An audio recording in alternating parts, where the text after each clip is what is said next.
we get stuck. And when I say we get stuck mentally, we get stuck emotionally, and we get stuck physically in negative situations. So one of the ways we do this is in our focus. I mentioned earlier about focusing on problems.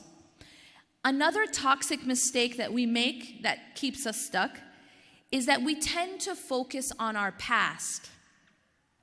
And what happens, and psychologists explain why this happens. One of the reasons why people focus on their past, and unfortunately, we don't just focus on our past, but we focus on the most negative part of our past.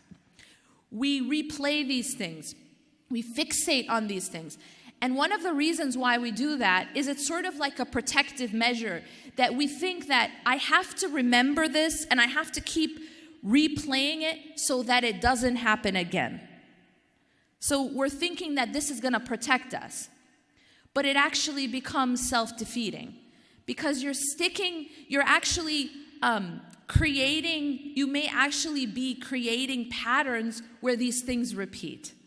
So being fixated on a negative part of your past isn't going to protect you. It actually can have the counter effect. So what we have to do is, we have to learn from the things that happened to us in our past. But we cannot get fixated on that.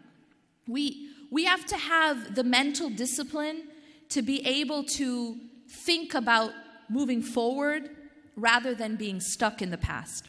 And now this brings me to the next words of wisdom.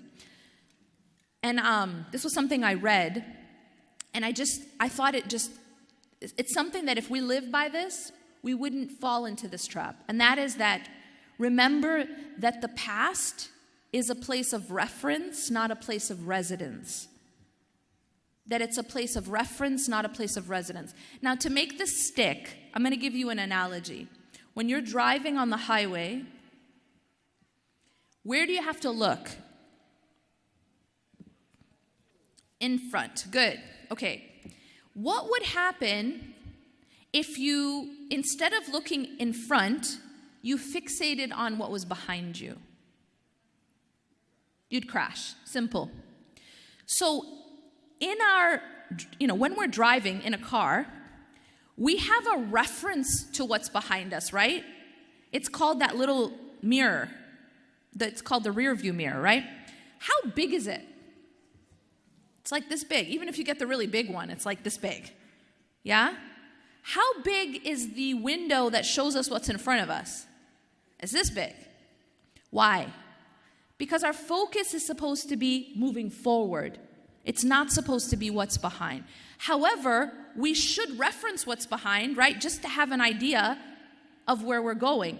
But if someone stops looking forward and just looks at the rear view mirror, they'll crash.